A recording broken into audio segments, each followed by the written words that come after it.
கண்டிப்பா ஒரு பொற்காலம்னு சொல்லலாம்.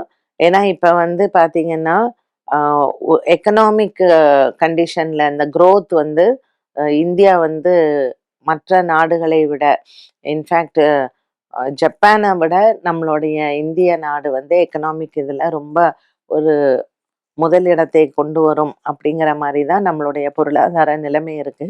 ஸோ கடந்த ஒரு 3, 4 வருடங்கள்ல உலக தரத்துல பார்க்கும்பொழுது, இந்தியாவினுடைய தரம் ரொம்பவுமே ஒரு மேல்நிலைக்கு வந்து கொண்டுட்டு வந்திருக்காங்க. இந்த வளர்ச்சி இன்னும் மேலும் அதிகமாக வளரக்கூடிய ஒரு சூழ்நிலை தான் நம்ம இந்தியாவுக்கு இருக்கு.